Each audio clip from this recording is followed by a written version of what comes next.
ప్రకటన గ్రంథాన్ని మనం చదువుదాం. నేను అక్కడ రాశాను చూడండి, మీకు 4వ వచనము 5వ వచనం. ఆల్రెడీ మనం 3 వచనాలు కంప్లీట్ చేసేస్తున్నాం.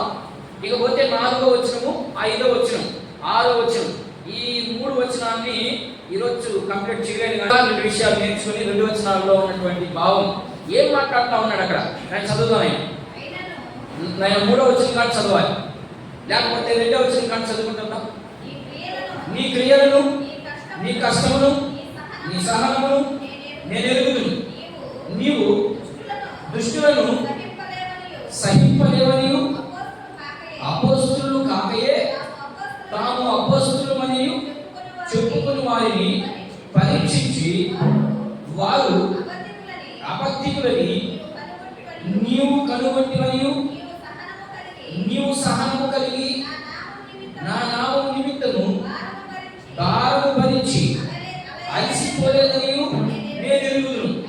అయినను మొదట నీ పుట్టిన ప్రేమను నీవు వదిలితివని నేను నీ మీద తప్పు ఒకటి మోపవలసి ఉన్నది. ఇది మొదటి విషయం ఏంటంటే, ఎఫెసీ సంఘంలో ఉన్నటువంటి విశ్వాసుల పట్ల ఆయనకు ఉన్నటువంటి అభిప్రాయం ఏంటో చూపిస్తా ఉన్నాడు అక్కడ. ఏంటి ఆ అభిప్రాయం అంటే, అన్ని విషయాలు బాగున్నాయి. సర్వసాధారణంగా మనిషిలో 7 క్వాలిటీస్ ఉండాలి. సంఘంలో ఉన్నటువంటి విశ్వాసులకి 7 క్వాలిటీస్ ఉండాలి. అటని 10 ఉండకూడదా అని కాదు నా ఉద్దేశం. 7 ప్రాముఖ్యంగా ఉండాలి. ఈ 7 ప్రాముఖ్యతలో ఏ ఒక్కటి తక్కువైనా ఇదిగో ఎలా మోపబడుతుంది. నీ మీద నేను తప్పు ఒకటి మోపబడవలసి ఉంది. ఏంటి ఆ తప్పు అనేది, వాడు ఏం చేస్తే తప్పు వచ్చింది అనేది మనం కొంత వివరణ చేసుకుందాం. రెండో విషయం నీవు ఏ స్థితిలో ఉన్నావో అమ్మా, ఏ స్థితిలో నుండి పడితివో అది జ్ఞాపకం చేసుకుని మారు మనసు పొంది ఆ మొదటి క్రియను చేయము. అటు చేసి నీవు మారు మనసు పొందితేనే సరి. లేదు కదా నేను నీ వద్దకు వచ్చి నీ దీపపు స్తంభమును తీసివేయి. ఇక్కడ ఏం కనబడతా ఉంది? రెండో విషయం అంటే, నీ మీద తప్పు ఒకటి మోపవలసి వచ్చింది. ఎందుకో కారణాలు చూపిస్తాను. ఒకవేళ ఈ కారణాలు కానీ నువ్వు జ్ఞాపకం చేసుకొని మళ్ళా వెనక్కి కానీ తిరిగితే ఏమి ఇబ్బంది లేదు. నువ్వు తిరగకపోతే నీ దీపస్తంభం, ఇక నేను రాయడం తప్పు, నీ అంటాడు ఇక్కడ. నీ అంటే నాది నీదని. నువ్వు చదువుకుంటే నీదని, నేను చదువుకుంటే నాదని. నీ దీపస్తంభాన్ని తీర్చి ఏం చేస్తారంటే, ఇక్కడ చూడండి, ఇక్కడ బాగా చదవండి, ఇక్కడ నేను చెప్పేది బాగా వినండి. ఇక్కడ దీపస్తంభము దాని చోటు నుండి, ఎక్కడైతే దీపస్తంభం ఉందో, ఎక్కడ ఉంటుంది దీపస్తంభం? ఇంట్లో ఎక్కడుంటుందమ్మా? ఇంట్లో మధ్యలో ఉంటుంది. ఎందుకంటే 4 పక్కల కనపడాలి కాబట్టి మధ్యలో పెడతారు దీపస్తంభాన్ని. ఇప్పుడు మనం ఎక్కడ పెట్టుకోవాలి? మనకి ఎక్కడ పెట్టాడు దీపస్తంభాన్ని? దేవుడు హృదయంలో పెట్టాడు. ఆ దీపస్తంభాన్ని దాని చోటు నుండి తీసివేసి ఇంకెక్కడ వేస్తాడు దాని ఇష్టం. ఓకేనా? 2 విషయాలు కలుగుతా ఉన్నాయి ఇక్కడ. అర్థమవుతుందమ్మా? అర్థం కాకపోతే అర్థం చేసుకోవడానికి ప్రయత్నం చేయండి. ఓకేనా? ఇక్కడ మొదట ఏం చెప్తున్నాడంటే, ఒక సంఘం గురించి మాట్లాడుతూ, ఏంటయ్యా సంఘం అంటే ఎఫెసీ సంఘం గురించి మాట్లాడుతున్నాడు. ఎఫెసీ సంఘంలో ఉన్నటువంటి విశ్వాసులు ఎలా ఉన్నారంటే, వాళ్ళు 2వ తరానికి సంబంధించినటువంటి ప్రజలు. మొదటి తరం కాదు, వాగ్దానం చేయబడినటువంటి బిడ్డలు కాదు, 2వ తరానికి సంబంధించినటువంటి ప్రజలు. వీళ్ళు ఎఫెసీ సంఘంలో చేరారు, కానీ వాళ్ళు అన్ని బాగున్నాయి. వాళ్ళలో ఒక్కటి మాత్రము తప్పు కనబడతా ఉంది. ఏంటయ్యా తప్పు అంటే, క్రియలు లేవు, లేకపోతే క్రియల కన్నా ప్రేమ లేదు. ఇది బాగుంటుంది. ఇంకా ఏం లేదు? ప్రేమ లేదు. ఎవరి మీద ప్రేమ లేదు? సంఘం మీద కాదు, దేవుని మీద ప్రేమ లేదు. అది అక్కడ అర్థం చేసుకోవాలి. ఈ ప్రేమ గురించి గ్రీక్లో చాలా పదాలు ఉన్నాయి. ఫిలియో, అది అమ్మాయి అబ్బాయి ప్రేమించుకునే ప్రేమ, అమ్మా నాన్నలు ప్రేమించుకునే ప్రేమ, స్నేహితుడి ప్రేమ, ఇట్లా గ్రీక్లో చాలా పదాలు ఉన్నాయి. కానీ దేవుని విషయానికి వచ్చేసరికి ప్రేమ కనబడాలి. ఏ ప్రేమ కనబడాలి? తల్లిదండ్రుల ప్రేమ కంటే ఇంకా ఎక్కువైన ప్రేమ కనబడాలి. అమ్మాయి అబ్బాయి ప్రేమించుకునే ఆ ప్రేమ కంటే ఎక్కువ ప్రేమ ఇది. దీన్ని గ్రీక్లో ఏమన్నారంటే, వెలపెట్టడి, దాన్ని ఏమంటారంటే ఎంత వెలిచినా కొనలేనటువంటి ప్రేమ, అగాపే ప్రేమ. అర్థమైందా? దాన్ని ఏమంటారంటే అగాపే, అగాపే ప్రేమ, అలాంటి ప్రేమ కలిగినటువంటి వ్యక్తి. కానీ ఆ ప్రేమ గురించి మాట్లాడుతున్నది ఇక్కడ దేవుడు. ఏ ప్రేమ గురించి మాట్లాడుతున్నాడో కొన్ని విషయాలు చెప్తాం. ఏంటి వాడు తప్పు ఎందుకు వాడి మీద మోపాల్సి వచ్చిందో మనం ఇప్పుడు చదివాం. ఇప్పుడు చదువుతాం. ఆయన ప్రకటన గ్రంథము 2వ అధ్యాయం. ఏంటి ఆ 7 విషయాలు అనేది నేను వివరిస్తా ఉన్నాను ఇక్కడ. చదివాను. ఏంటి ఆ 7 విషయాలు? రెండవ వచనం. మొదట క్రియలు కనబడతా ఉన్నాయి, రెండవది కష్టం కనబడతా ఉంది, మూడవది సహనం కనబడతా ఉంది, నాలుగవది దుష్టులు కనబడతా ఉంది, దుష్టులను సహింపలేవు, అది 4వ విషయం. 5వ విషయం అపోస్తులు కాకయే కాకు అపోస్తులు చెప్పుకుంటున్నారు, వారిని పరీక్షించి నీవు అబద్ధికులు అని కనుగొంటివి, నీవు సహనము కలిగిన నామమును భారం భరించి అలసిపోలేదు. 7 విషయాలు కనబడ్డాయి ఇక్కడ. కనబడ్డాయా? 7 విషయాలు ఇక్కడే కనబడ్డాయి. జాగ్రత్తగా వినండి. బైబిల్లో నుంచి పక్కకి వెళ్ళకూడదు. నువ్వు చెప్పే వివరణ అంతా బైబిల్లోనే ఉండాలి, బయటకు వెళ్ళే ఉండాలి. మనం మాట్లాడుకుంటున్నటువంటి సందర్భం ఏంటి? సంఘం గురించి మాట్లాడుకుంటా వస్తున్నాం. సంఘం ఎలా ఉంది ఆ రోజు అంటే అన్నీ బాగున్నాయి, మొదటి క్రియ విడిచిపెట్టింది. అన్నీ బాగున్నాయి కానీ మొదటి క్రియ అదేంటి? ఉదాహరణకి నేను కొన్ని వచనాలు చూపిస్తాను. యెరెమీయా గ్రంథము చూద్దాం ఒకసారి. 2వ అధ్యాయం. ఏంటికి ఆ క్రియలు బాగొట్టుకున్నారో అక్కడ ఉంది. దాంట్లో నుంచి మనం ఏం నేర్చుకోవాలో, మన పరిస్థితి ఎలా ఉంటుందో మనం కూడా చూద్దాం. మీరు బాగా కూర్చోలేని వాళ్ళు కుర్చీలు ఉన్నాయి, కుర్చీలో కూర్చోండి. కాళ్ళు ఇప్పుడు ఉన్న వాళ్ళు ఉన్నారు కాబట్టి కుర్చీలో కూర్చోండి, ఏమి ఇబ్బంది లేదు. చదువుతున్నాయి. యెరెమీయా గ్రంథము 2వ అధ్యాయము 2వ వచనాన్ని ఒకసారి గమనిద్దాం. నీవు అరణ్యములో నుండి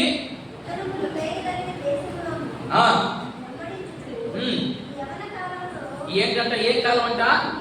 నీ యవన కాలంలో నీవు చూపిన అనురాగాన్ని మన భాషలో ఏం మాట్లాడతాం? ఆయన అనురాగం, ప్రేమ అంటాం. అదే ఇక్కడ అర్థం. నీవు చూపించినటువంటి అనురాగము, నీ వైవాహిక ప్రేమను నేను జ్ఞాపకం చేసుకుంటున్నాను.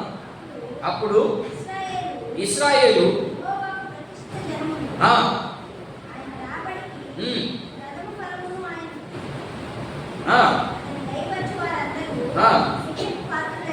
ఇక్కడ ఏం చెప్తున్నాడంటే, నీ యవన కాలంలో ఇశ్రాయేలుతో మాట్లాడుతూ, ఇశ్రాయేలుని ఎక్కడి నుంచి తీసుకొచ్చాడు? ఆయన జ్ఞాపకం చేస్తా ఉన్నాడు వాళ్ళకి. ఇదిగో నేను మీరున్నటువంటి పరిస్థితి నుంచి నేను తీసుకొచ్చాను. అప్పుడు చాలా ఎక్కువగా ప్రేమించారు, అనురాగం చూపించారు నా పట్ల. ఎందుకని? మీరు బానిసలుగా ఉన్నారు, ఆ బానిసల నుంచి తీసుకొచ్చారు కాబట్టి, ఆ బాధ నుండి తప్పించాను కాబట్టి మీరు నా పట్ల ఎలా చూపించారు? అనురాగం, ప్రేమ. మీ ఇష్టం వచ్చినట్టుగా ఉన్నారు. ఇప్పుడు మీకు ఏం కష్టం లేదు, అన్నీ సమకూర్చేశాను. సమకూర్చేసినందువల్ల ఏం చేశారు? వీళ్ళు ఏం చేశారో ఇంకొక వచ్చిన చూద్దాం. యెరెమీయా గ్రంథము 2వ అధ్యాయం 6వ వచనం చూడండి. ఐగుప్తు దేశంలో నుండి మమ్మల్ని రప్పించిన, చూడండి నాయన ఇక్కడ వింటున్నారా? 2వ వచనం ఏమన్నారు? 2వ వచనం ఇద్దరికి ఏం చెప్తున్నారు? మమ్మల్ని అక్కడి నుంచి రప్పించావు కాబట్టి మేము అనురాగం బాగా ఉంది. దేవునికి ఇశ్రాయేలుకి బాగా సత్సంబంధాలు ఉన్నాయి. ఆయన బలిపీఠ ఎదురు దగ్గరికి పోయి అడిగితే ఆయన ఏదేది చేస్తా ఉన్నాడు. అలాంటి సమయం అంతా కూడా బాగానే జరిగింది. తర్వాత 6వ వచనం దగ్గరికి వచ్చేసరికి ఇప్పుడు ఏం మాట్లాడుతున్నాడు చూడు, దేవుడి మీద సనగుతున్నారు. యెహోవా దేవుడు ఎక్కడున్నాడు? ఇంకా ఇంత చదువుతాయి. యెహోవా ఎక్కడున్నాడని అరణ్యంలో అనగా ఏమైంటుంది ఆయన అక్కడ?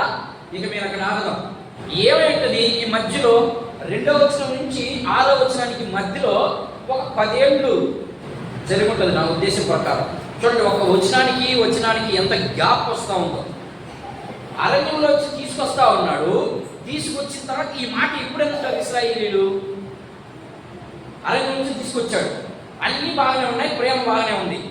యెహోవా ఎక్కడున్నాడు అంటే ఇశ్రాయేలుకి ఏదో బాధ కలిగినటువంటి సమయం ఏదో వచ్చింది. ఏమొచ్చుంటుంది నాకు తెలిసి మనందరం అనుకున్నాం. ఉదాహరణకి మనం అక్కడ చూడలేదు కాబట్టి మనం అర్థం చేసుకునే దానికి ఏం జరిగి ఉంటుందంటే, మోషే మీద సనిగుంటారు ఒకటి.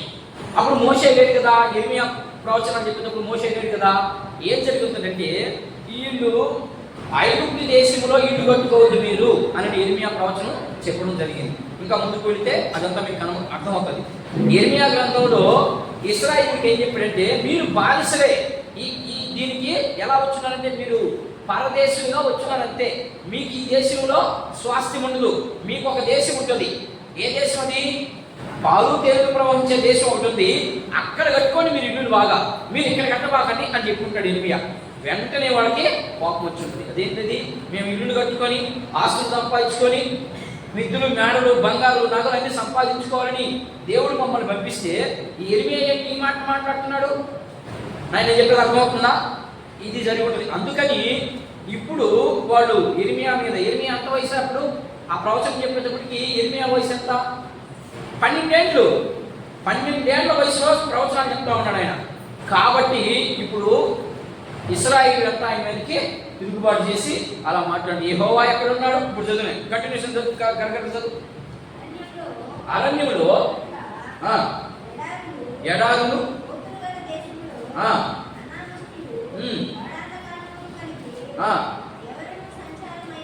ఎవరికి సంచారమైన, ఎక్కడ చదువుతున్నామ్మా? 2 వారు చదువు.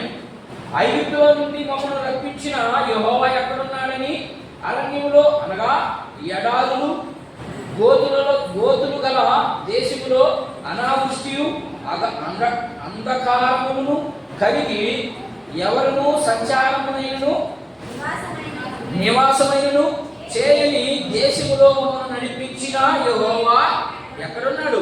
ఏడాయన ఎడపోయినాడు. ఆయన మమ్మల్ని ఆ గోతుల్లో తీసుకొచ్చాడు, ఎడారిలో తీసుకొచ్చాడు, బాగానే ఉంది. ఏడాయన మేము వచ్చి ఒక దగ్గర స్థిరపడితే ఆ స్థిరత్వాన్ని నువ్వేంటి ఎక్కడంటే మాట్లాడుతున్నావు అని ఇర్మియాకి తిరుగుబాటు చేసినటువంటి రోజు అనుకుంటున్నాను నేను. ఖచ్చితంగా అదే ఉంది.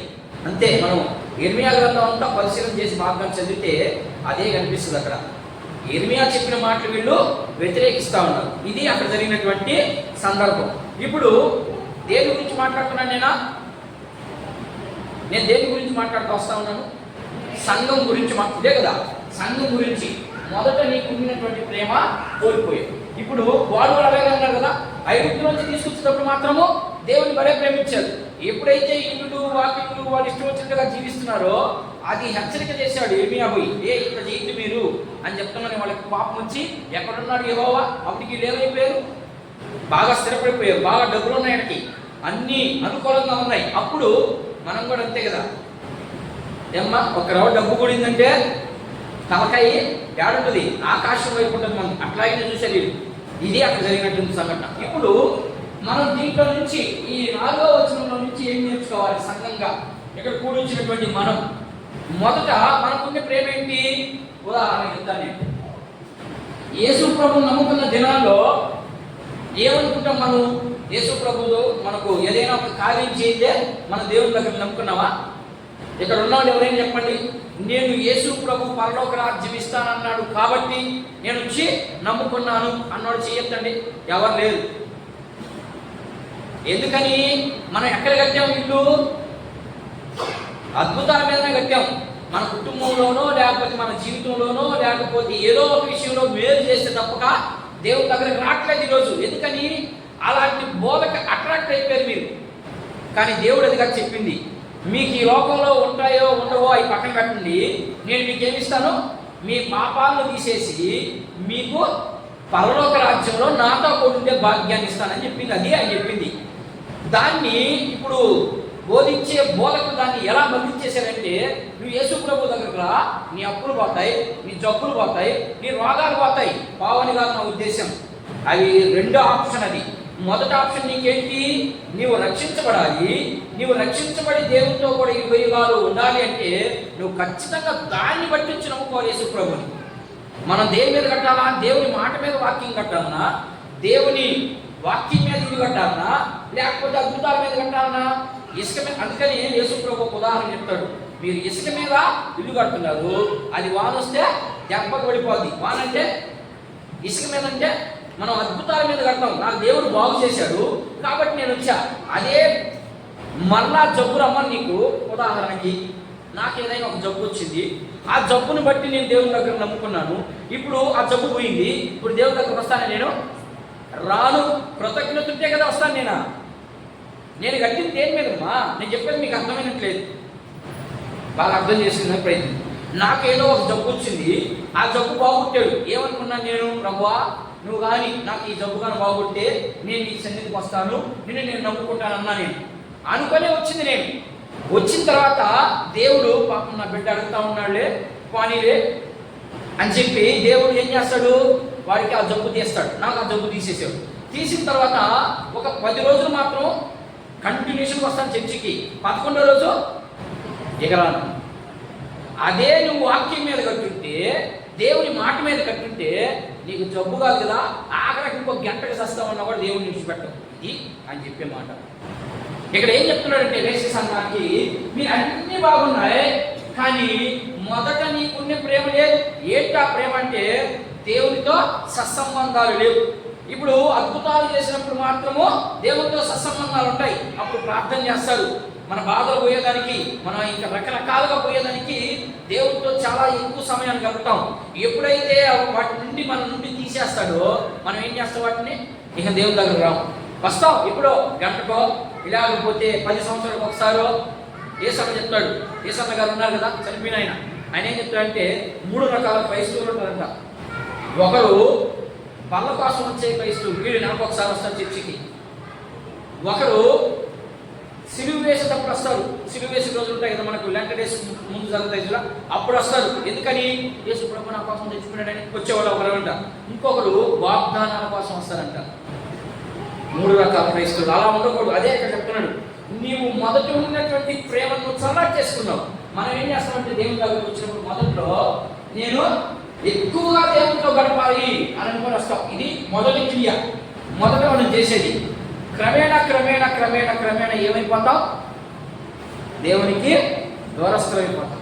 ఎందుకని, అక్రమాలు ఎక్కువైపోతాయి. అక్రమాలంటే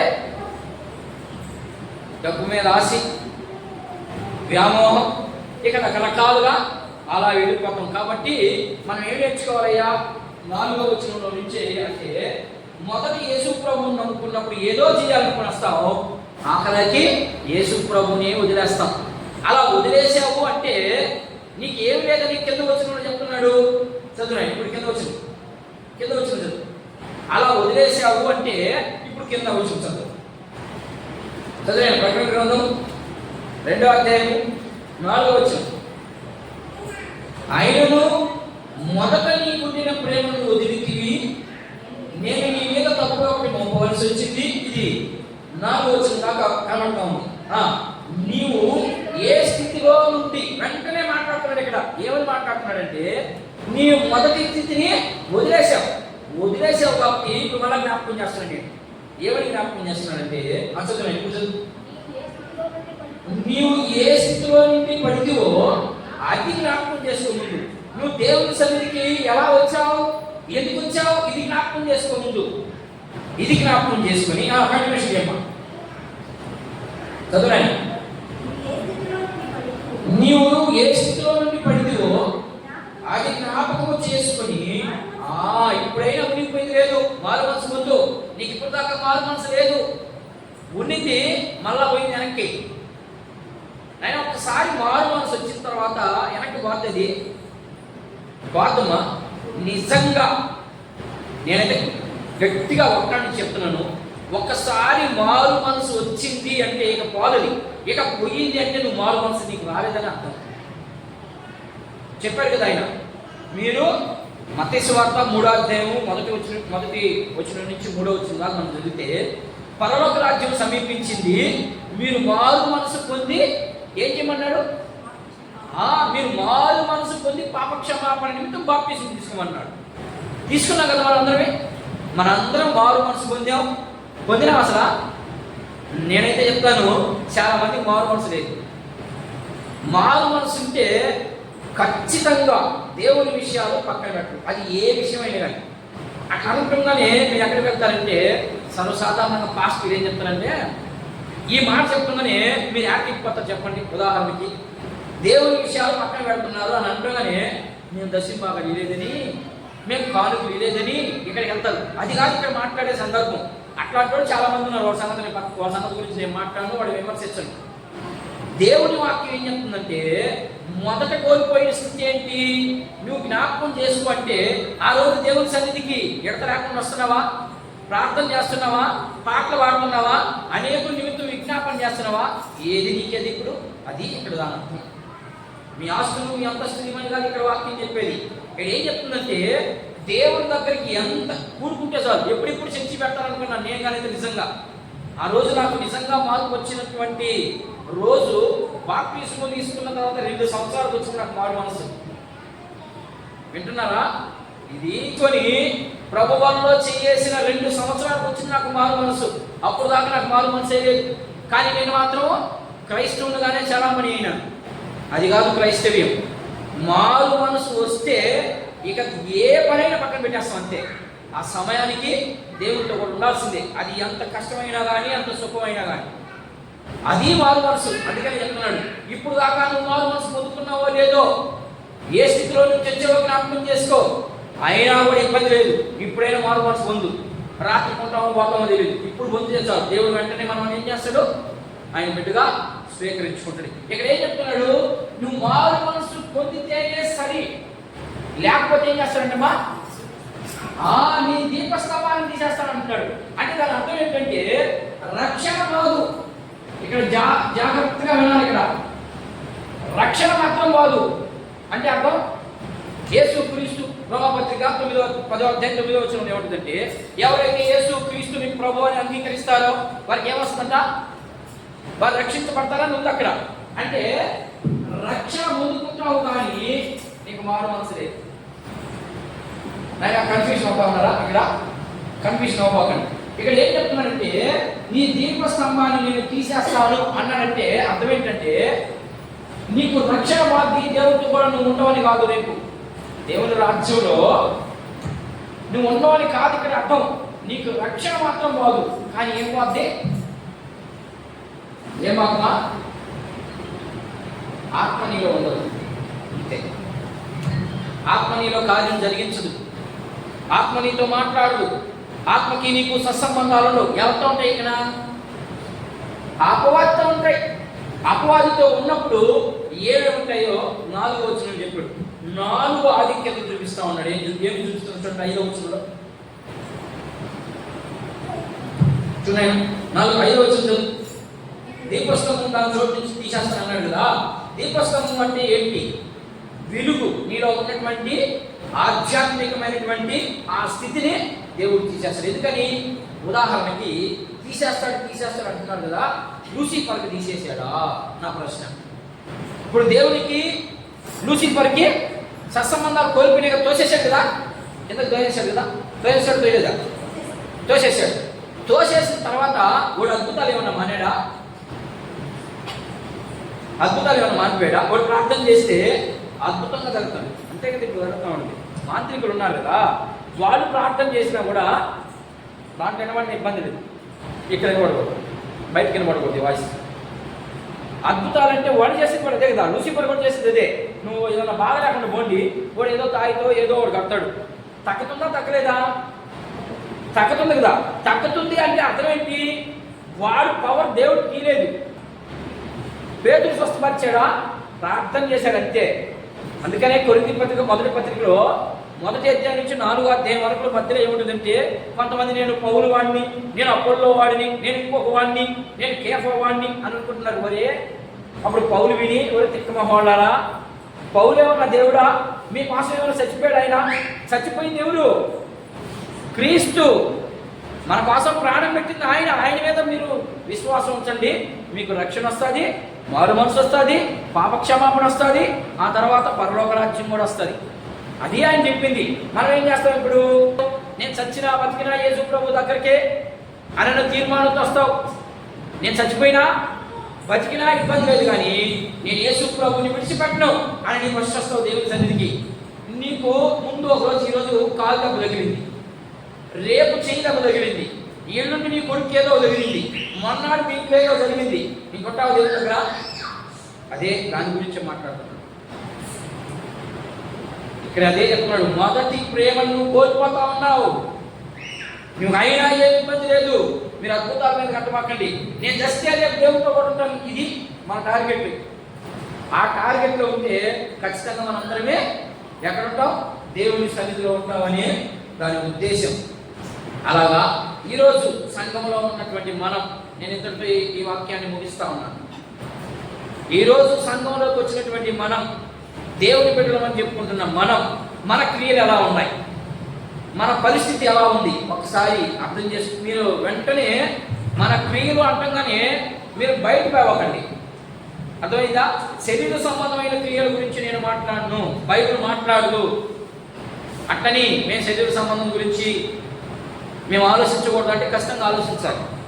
కానీ ఆధ్యాత్మికంగా మనకి ఆయనకు ఉన్నటువంటి సత్సంబంధం ఉందా లేదా, ఇది ఇక్కడ పాయింట్.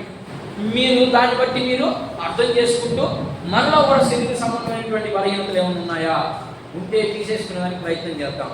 అది ఇక్కడ నేర్చుకోవాల్సినటువంటి పాయింట్. అర్థమైందా? అందరూ కళ్ళు మూసుకుంటే ప్రార్థనలో మన ఈ యొక్క కార్యక్రమాన్ని ముగించుకొని, విజ్ఞాపనలు ఒక 2 ఉన్నాయి, 2 విజ్ఞాపనలు చేసి